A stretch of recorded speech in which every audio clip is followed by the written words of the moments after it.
ఆకాశవాణి ప్రాంతీయ వార్తలు చదువుతున్నది షేక్ మస్తాన్బీ. ముఖ్యాంశాలు: అనకాపల్లి జిల్లాలో నిర్వహించే స్వర్ణాంధ్ర స్వచ్ఛాంధ్ర కార్యక్రమంలో ఆంధ్రప్రదేశ్ ముఖ్యమంత్రి నారా చంద్రబాబు నాయుడు ఈరోజు పాల్గొంటారు. ఆంధ్రప్రదేశ్లోని ఉమ్మడి ఉభయ గోదావరి జిల్లాల పరిధిలో చేపట్టబోయే తాగునీటి పథకానికి అమరజీవి జలధార పేరును ఖరారు చేసినట్లు ఉప ముఖ్యమంత్రి కె పవన్ కళ్యాణ్ వెల్లడించారు. ప్రజా సమస్యల పరిష్కారమే సంకల్పంగా ఇందిరమ్మ ప్రభుత్వం పనిచేస్తోందని తెలంగాణ ఉప ముఖ్యమంత్రి భట్టి విక్రమార్క తెలిపారు. నిరుపేద మధ్యతరగతి వర్గాల వైద్య సాయానికి ముఖ్యమంత్రి సహాయ నిధి ఆర్థిక భరోసాను కల్పిస్తోందని ఆంధ్రప్రదేశ్ గృహ నిర్మాణ శాఖ మంత్రి కొలుసు పార్థసారథి పేర్కొన్నారు. వార్తల వివరాలు: అనకాపల్లి జిల్లా తల్లపాలెంలో ఈరోజు నిర్వహించే స్వర్ణాంధ్ర స్వచ్ఛాంధ్ర కార్యక్రమంలో ఆంధ్రప్రదేశ్ ముఖ్యమంత్రి నారా చంద్రబాబు నాయుడు పాల్గొంటారు. ఈ సందర్భంగా నిర్వహించే ప్రజావేదిక సభకు హాజరై స్థానికులతో ముచ్చటించనున్నారు. అనంతరం పార్టీ కేడర్తో, మత్స్యకారులతో సమావేశం, అలాగే మాజీ ప్రధాని అటల్ బిహారీ వాజ్పేయి విగ్రహావిష్కరణ వంటి కార్యక్రమాల్లోనూ ముఖ్యమంత్రి పాల్గొంటారని అధికారులు వెల్లడించారు. ఢిల్లీ పర్యటనలో భాగంగా ఆంధ్రప్రదేశ్ ముఖ్యమంత్రి నారా చంద్రబాబు నాయుడు నిన్న సాయంకాలం కేంద్ర హోంమంత్రి అమిత్ షాను కలిశారు.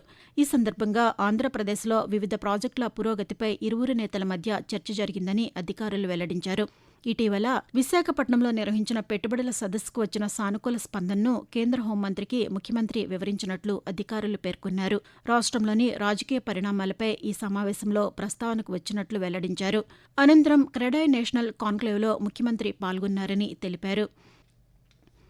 ఆంధ్రప్రదేశ్లోని ఉమ్మడి గోదావరి జిల్లాల పరిధిలో చేపట్టబోయే తాగునీటి పథకానికి అమరజీవి జలధార పేరును ఖరారు చేసినట్లు ఉప ముఖ్యమంత్రి కె పవన్ కళ్యాణ్ తెలిపారు. గ్రామీణ ప్రాంతాల్లో త్రాగునీటి సరఫరాకు ఉద్దేశించిన జలజీవన్ మిషన్ వాటర్ గ్రిడ్ పథకాన్ని రాష్ట్రంలో అమరజీవి జలధార అని వ్యవహరించనున్నట్లు పేర్కొన్నారు. గుంటూరు జిల్లా మంగళగిరి క్యాంపు కార్యాలయంలో ఈ పథకానికి సంబంధించిన పోస్టర్ను ఆయన నిన్న విడుదల చేశారు. ఈ ప్రాజెక్టుకు సంబంధించిన పనులను ఈరోజు నిడదవోలు నియోజకవర్గం పెరవలి గ్రామంలో ఉప ముఖ్యమంత్రి శంకుస్థాపన చేయనున్నట్లు అధికారులు తెలిపారు. రాష్ట్ర వ్యాప్తంగా 5 ఉమ్మడి జిల్లాల పరిధిలో 5 ప్రాజెక్టులను ఈ పథకంలో భాగంగా చేపడుతున్నారు. సుపరిపాలన అందించి చూపడమే మాజీ ప్రధాని అటల్ బిహారీ వాజ్పేయికి మనమిచ్చే ఘన నివాళి అని మాజీ ఉపరాష్ట్రపతి ఎం వెంకయ్యనాయుడు పేర్కొన్నారు. బీజేపీ రాష్ట్ర అధ్యక్షులు పీవీఎన్ మాధవ్ చేపట్టిన అటల్ మోదీ సుపరిపాలన యాత్ర నిన్న విజయనగరం జిల్లా కేంద్రానికి చేరుకుంది. ఈ సందర్భంగా జరిగిన సభలో మాజీ ఉపరాష్ట్రపతి మాట్లాడుతూ దేశ సర్వతోముఖాభివృద్ధి కోసం వాజ్పేయి కృషి చేశారని అన్నారు.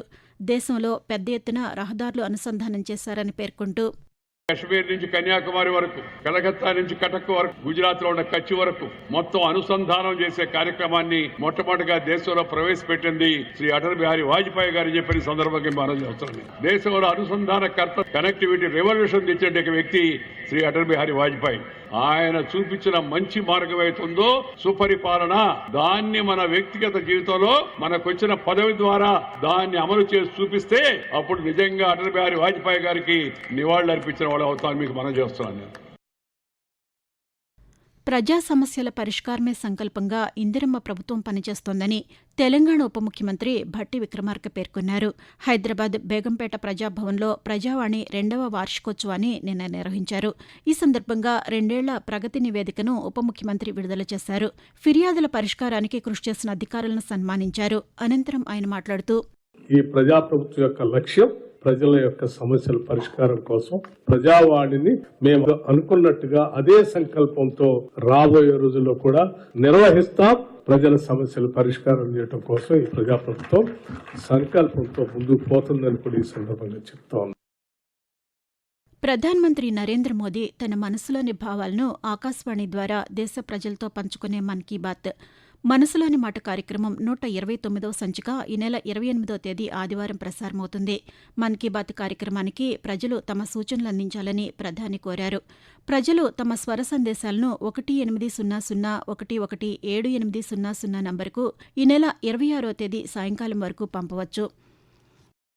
ఆకాశవాణి ప్రాంతీయ వార్తలు వింటున్నారు.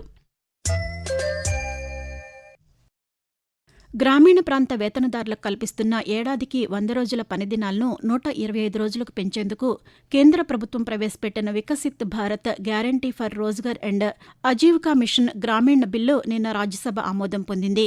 ఈ బిల్లును లోక్సభ మొన్న ఆమోదించింది. దీంతో ఉభయ సభల్లో ఈ బిల్లు ఆమోదం పొంది చట్టరూపం దాల్చింది. ఈ బిల్లుతో సహా మొత్తం 8 బిల్లులు ఈ సమావేశాల్లో ఆమోదం పొందినట్లు అధికారులు వెల్లడించారు. మరోవైపు పార్లమెంటు శీతాకాల సమావేశాలు శుక్రవారంతో ముగిశాయి.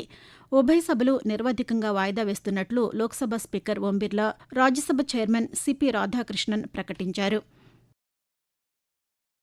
నిరుపేద మధ్యతరగతి వర్గాల వైద్య సాయానికి ముఖ్యమంత్రి సహాయ నిధి ఆర్థిక భరోసాను కల్పిస్తుందని ఆంధ్రప్రదేశ్ గృహ నిర్మాణ శాఖ మంత్రి కొలుసు పార్థసారథి పేర్కొన్నారు. ఏలూరు జిల్లా నూజివీడ్లోని మంత్రి క్యాంపు కార్యాలయంలో నిన్న అత్యవసర సమయాల్లో ప్రైవేటు వైద్యం చేయించుకున్న వారికి ఆర్థిక భరోసాగా 30 మందికి 14 లక్షల రూపాయల ముఖ్యమంత్రి సహాయ నిధిలో భాగంగా చెక్కులను లబ్దిదారులకు అందజేశారు. ఈ సందర్భంగా మంత్రి మాట్లాడుతూ గతంలో నిలిపివేసిన ముఖ్యమంత్రి సహాయ నిధిని ముఖ్యమంత్రి పునరుద్దరించి పెద్ద ఎత్తున సాయం అందిస్తూ ఆదుకుంటున్నారని తెలిపారు. కాలుష్యాన్ని తగ్గించడం ద్వారా పర్యావరణ పరిరక్షణకు తెలంగాణ ప్రభుత్వం కృషి చేస్తోందని రవాణా శాఖ మంత్రి పొన్నం ప్రభాకర్ తెలిపారు. హైదరాబాద్లో విద్యుత్ వాహన తయారీదారులు, డీలర్లతో నిన్న సమావేశమయ్యారు. ఈ సందర్భంగా మంత్రి మాట్లాడుతూ ఇప్పటి వరకు 1,59,304 విద్యుత్ వాహనాలకు 806 కోట్ల రూపాయల రాయితీ ఇచ్చామని తెలిపారు. ప్రభుత్వ విద్యుత్ వాహనాల పాలసీని ప్రజల్లోకి విస్తృతంగా తీసుకువెళ్లాలని సూచించారు. రాష్ట్ర వ్యాప్తంగా పెట్రోల్ బంకులు, వాహనాల షోరూంల దగ్గర ఛార్జింగ్ స్టేషన్ల సంఖ్యను పెంచాలని అన్నారు. వాతావరణం. ఆంధ్రప్రదేశ్ యానాముల్లోని దిగువ ట్రోపా ఆవరణలో ఈశాన్య దిశగా గాలులు వీస్తున్నాయని అమరావతిలోని భారత వాతావరణ కేంద్రం తెలిపింది. వీటి ఫలితంగా రాష్ట్రంలో ఈరోజు పొడి వాతావరణం ఏర్పడే అవకాశముందని అమరావతి వాతావరణ కేంద్రం అధికారి బి శేఖర్ తెలియజేస్తూ ఆంధ్రప్రదేశ్ మరియు యానంలో ఈరోజు పొడి వాతావరణం ఏర్పడే అవకాశం ఉన్నది. రాగల 5 రోజుల్లో ఆంధ్రప్రదేశ్ మరియు యానంలో కనిష్ట ఉష్ణోగ్రతలు 1 లేదా 2 చోట్ల సాధారణం కంటే 2 నుంచి 3 డిగ్రీల సెంటీగ్రేడ్ తక్కువగా నమోదయ్యే అవకాశం ఉన్నది. మరోవైపు ఉభయ తెలుగు రాష్ట్రాల్లో చలి తీవ్రత కొనసాగుతోంది. మన్యం జిల్లాలో దట్టమైన పొగమంచు కురుస్తోంది. కనిష్ట ఉష్ణోగ్రతలు 4 డిగ్రీల నుంచి 8 డిగ్రీల లోపు నమోదవుతున్నాయి. తెలంగాణలో రానున్న 2 రోజుల పాటు పొడి వాతావరణం నెలకొంటుందని హైదరాబాద్ వాతావరణ కేంద్రం తెలిపింది. రాష్ట్రంలో ఈరోజు అక్కడక్కడ కనిష్ట ఉష్ణోగ్రతలు సాధారణం కంటే 3 నుంచి 4 డిగ్రీల సెల్సియస్ వరకు తక్కువగా నమోదయ్యే అవకాశం ఉందని వెల్లడించింది. ఆదిలాబాద్, కొమరంభీం, ఆసిఫాబాద్, మంచిర్యాల, నిర్మల్, వరంగల్, హనుమకొండ, జనగాం, సిద్దిపేట, సంగారెడ్డి, మెదక్, కామారెడ్డి జిల్లాల్లో అక్కడక్కడ శీతల గాలులు వీచే అవకాశముందని హెచ్చరించింది. దక్షిణాఫ్రికాతో జరిగిన 5 మ్యాచ్ల టీ20 సిరీస్ను భారత్ 3-1 తేడాతో కైవసం చేసుకుంది. దక్షిణాఫ్రికాతో అహ్మదాబాద్లో నిన్న జరిగిన 5వ టీ20 మ్యాచ్లో భారత జట్టు 30 పరుగుల తేడాతో విజయం సాధించింది. తొలుత బ్యాటింగ్ దిగిన భారత జట్టు నిర్ణీత 20 ఓవర్లలో 5 వికెట్ల నష్టానికి 231 పరుగులు చేసింది. అనంతరం దక్షిణాఫ్రికా జట్టు నిర్ణీత ఓవర్లు ముగిసేసరికి 8 వికెట్లు కోల్పోయి 201 పరుగులే చేయగలిగింది. ఈ సిరీస్లో 4వ మ్యాచ్ పొగమంచు కారణంగా రద్దయింది. ప్రాంతీయ వార్తలు ముగించే ముందు ముఖ్యాంశాలు మరొకసారి. అనకాపల్లి జిల్లాలో నిర్వహించే స్వర్ణాంధ్ర స్వచ్ఛాంధ్ర కార్యక్రమంలో ఆంధ్రప్రదేశ్ ముఖ్యమంత్రి నారా చంద్రబాబు నాయుడు ఈరోజు పాల్గొంటారు. ఆంధ్రప్రదేశ్లోని ఉమ్మడి ఉభయ గోదావరి జిల్లాల పరిధిలో చేపట్టబోయే తాగునీటి పథకానికి అమరజీవి జలధార పేరును ఖరారు చేసినట్లు ఉప ముఖ్యమంత్రి కె పవన్ కళ్యాణ్ వెల్లడించారు. ప్రజా సమస్యల పరిష్కారమే సంకల్పంగా ఇందిరమ్మ ప్రభుత్వం పనిచేస్తోందని తెలంగాణ ఉప ముఖ్యమంత్రి భట్టి విక్రమార్క తెలిపారు. నిరుపేద మధ్యతరగతి వర్గాల వైద్య సాయానికి ముఖ్యమంత్రి సహాయ నిధి ఆర్థిక భరోసాను కల్పిస్తోందని ఆంధ్రప్రదేశ్ గృహ నిర్మాణ శాఖ మంత్రి కొలుసు పార్థసారథి పేర్కొన్నారు. ఆకాశవాణి ప్రాంతీయ వార్తలు ఇంతటితో సమాప్తం. తిరిగి 7 గంటల 5 నిమిషాలకు జాతీయ వార్తలు వింటారు.